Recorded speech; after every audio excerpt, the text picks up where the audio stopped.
घरात कोणीच नसल्याची संधी साधून अज्ञात चोरट्याने गाडगेनगर पोलीस स्टेशन हद्दीत येणाऱ्या गुरुदेव नगरातील अभियंता कॉलनीत घरफोडी केल्याची घटना 21 मार्चच्या रात्री करण्यात आली।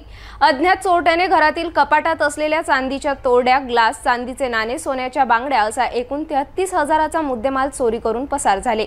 या प्रकरणात गाडगेनगर पोलिसांनी अज्ञात चोरट्याविरुद्ध चोरीचा गुन्हा दाखल केला आहे।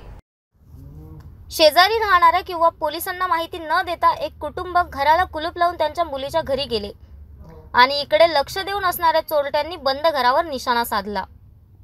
घराला लावलेले कुलूप तोडून घरातील सोने चांदीचा ऐवज लुटून पसार झाले। ही घटना गाडगेनगर पोलीस स्टेशन हद्दीत येत असलेल्या गुरुदेव नगर अभियंता कॉलनी जवळ 21 मार्चच्या रात्री घडली। 60 वर्षीय फिर्यादी प्रभाकर बाबाराव उघडे हे गुरुवारी 21 मार्चला पत्नीसह मुलीच्या घरी गेले। याच वेळी अज्ञात चोरांनी घराचे कुलूप तोडून घरात प्रवेश करून कपाटामधील ठेवलेले रोख 18,000 रुपये चोरले।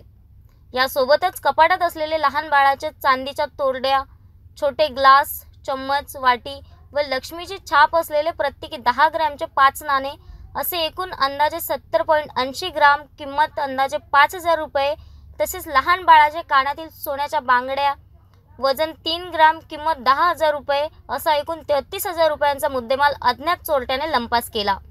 या घटनेत फिर्यादीने गाडगेनगर पोलीस स्टेशन गाठून अज्ञात चोरट्याविरुद्ध तक्रार दाखल केली। या प्रकरणात गाडगेनगर पोलिसांनी अज्ञात चोरट्याविरुद्ध कलम 454, 457, 380 भादवी गुन्हा दाखल केला असून चोरट्याच्या शोधात पोलीस लागले आहे।